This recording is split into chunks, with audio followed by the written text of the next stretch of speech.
Stop! What are you doing? I'm watering. Good afternoon, everyone, and welcome to Mountain Harmony Gardening. I'm Kristen. And I'm Donnie. And today we are going to be talking about garden myths.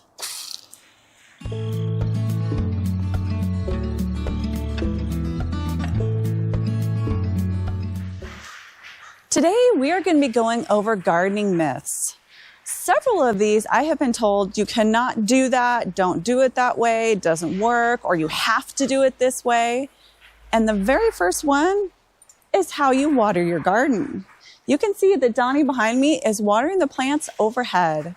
Now you'll see a lot of gardening YouTubers say that you can only water by drip irrigation. Unfortunately, that doesn't work in our yard. And the reason why is because we get irrigation water from the river, and there is a lot of sediment in the river.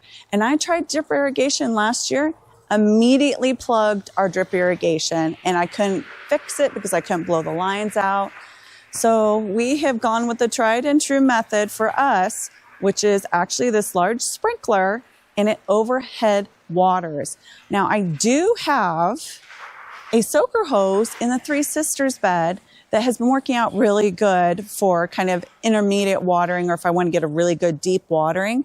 But I still use this because I have raspberries and a lilac bush back there that don't have that on it.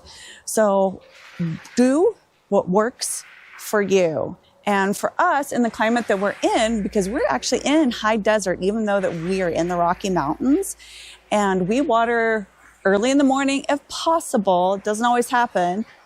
And it dries out. So the only recommendation I can give you is water how your garden likes it. Do what works for you. And for us, we haven't had any problems watering overhead. The next myth that I want to go over is that roly-polies are only decomposers. They won't hurt your garden.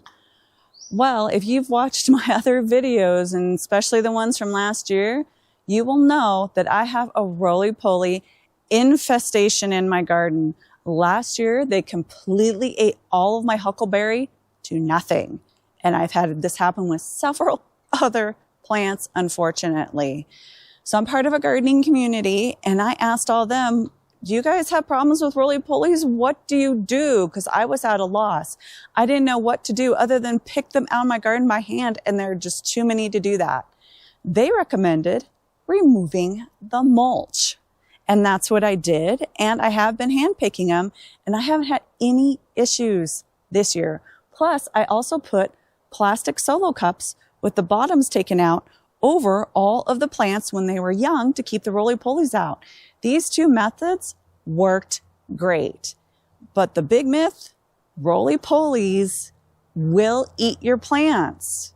They are not just decomposers. I know they're good for the environment, but if they're eating my plants, they are considered a pest in my garden. The next myth that I want to go over is actually about mulch. I do not have any mulch on my garden bed this year because of the roly-polies. And you know what I found out? I don't need it. I was really surprised. I have always been an advocate for mulching your garden. It keeps down the weeds. You don't have to water as much. And you know what I found out? I actually don't need it. I keep up on my weeding, and I also keep up on the watering. If I don't have water turned on that day, then I go ahead and I water by hand, and all of my plants are really flourishing this year. I have never had my rich sweetness melons actually go through the trellis, and this year they have. So I found out with a nice thick layer of compost, and you keep up on your watering and your weeding, you actually don't need to mulch.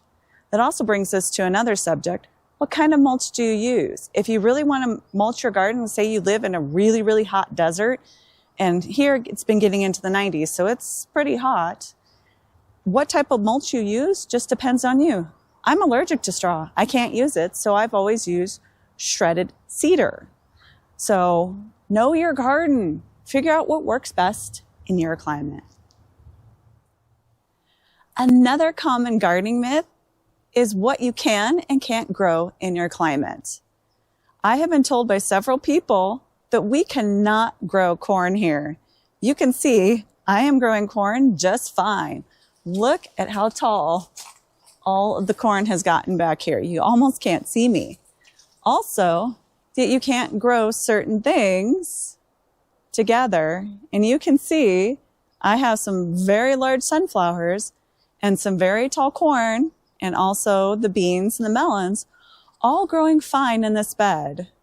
So know your garden. If somebody tells you you can't grow it here, try it anyways. If you want to grow it, try it. I bet you can find a way to grow it. And if you can't, well, that's okay too. But don't not grow something just because somebody tells you you can't. Another hot topic is dig versus no dig. I actually do both in my garden. If you watch the video on planting this new garden bed when we did this big project this year, I had to dig this soil out. I didn't have a choice. It was full of literal garbage. I pulled out a huge sheet of plastic out of here and other kinds of trash, Legos, you name it, it was probably in here. So I actually had to dig this whole entire soil out and put in new. But once it's established, I leave it alone as much as possible. I will put down a layer of mulch, but I will just dig it in just a little bit. So it kind of depends on your soil, where you live again, and figure out what works best for you. Another gardening myth is that fabric cloth stops all weeds. It actually doesn't. This is the new fabric cloth that we put in, and look, I have grass finding a way through it, and I still have to go around and I still have to weed, but not as much. So life will find a way. You still are going to have to weed your garden, just not quite as much with fabric cloth. The last myth that I'm going to go over today is about potted plants. And you can see that I have some pretty large planters here. And I have heard the myth a lot that you need to put gravel in the bottom of all of your pots to help with drainage. This actually is a total myth. Both of these planters are completely full of soil. And gravel actually kind of compacts down with the soil that you do put in there, and it actually makes it harder for the water to get through. So don't worry about filling the bottom of your pots with gravel. You don't need to. Just fill them with soil. So what I really want all of you to take away from this video is learn your garden. Try it. If it doesn't work, well, it doesn't work. Figure out what works best for you and for your climate. Because we all have a kind of microclimate in each of our gardens.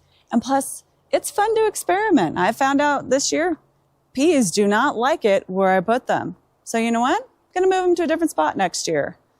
So go ahead and do some research. Figure out if you want to try something or not. You can listen to all of us YouTube gardeners, but figure out what works for you. So thanks for watching, everyone. Please don't forget to like, subscribe, share, and comment. Happy gardening, everyone.